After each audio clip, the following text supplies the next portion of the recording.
ॐ श्रीकृष्णाय परब्रह्मणे नमः। अथ श्रीमन्नारायणीयं 30 दशकं वामनावतारवर्णनं। शक्रेण संयतिहतोऽपि बलिर्महात्मा शुक्रेण जीविततनुः क्रतुवर्धितोष्मा।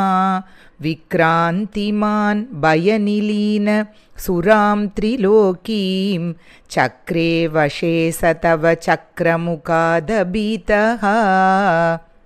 पुत्रार्तिदर्शनवशात् अदितिर्विषण्णा तं काश्यपं निजपतिं शरणं प्रपन्ना। त्वत्पूजनं तदुदितं हि पयोव्रताख्यं सा 12 त्वयि भक्तिपूर्णा। तस्यावधौ त्वयि निलीनमते अमुष्याः श्यामश्चतुर्भुजवपुः स्वयमाविरासीः। नम्रां च तामिह भवत्तनयो भवेयं गोप्यं मदीक्षणमिति प्रलपन् अयासीः। त्वं काश्यपे तपसि सन्निददत्तदानीं प्राप्तोऽसि गर्भम् अदितेः प्रणुतो विधात्रा। प्रासूत च प्रकटवैष्णवदिव्यरूपं सा 12 श्रवणपुण्यदिने भवन्तं। पुण्याश्रमं तम् अभिवर्षति पुष्पवर्षैः हर्षाकुले सुरकुले कृततूर्यघोषे।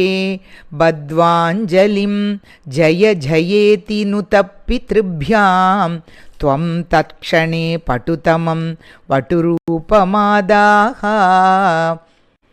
तावत् प्रजापतिमुखैः उपनीयमौञ्जी दण्डा अजिनाक्ष वलयादिभिः अर्च्यमानः। देदीप्यमान वपुईश कृताग्निकार्यः त्वं प्रास्थिता बलिगृहं प्रकृत अश्वमेधं।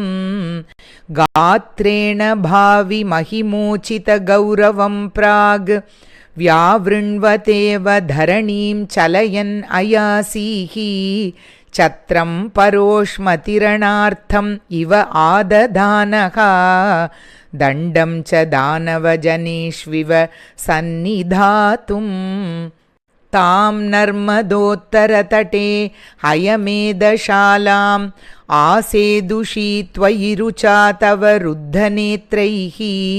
भास्वान् किमेष दहनोऽनु सनत्कुमारः योगीनु कोऽयमिति शुक्रमुखैः शशङ्के। आनीतमाशु भृगुभिः महसाभिभूतैः त्वां रम्यरूपमसुरः पुलकावृताङ्गः। भक्त्या समेत्य सुकृती परिनिज्य पादौ तत्तोऽयम् अन्वधृतमूर्धनि तीर्थतीर्थम्। प्रह्लादवंशजतया क्रतुभिद्विजेषु विश्वासतोऽनु तदिदं दितिजोऽपि लेभे। यत्ते पदाम्बुगिरिशस्य शिरोभिलाल्यं सत्वं विभो गुरुपुरालय पालयेताः। ॐ तत्सत् इति श्रीमन्नारायणीये 30 दशकं समाप्तं। श्रीहरये नमः। रमारमण गोविन्द गोविन्द। श्रीकृष्णार्पणमस्तु।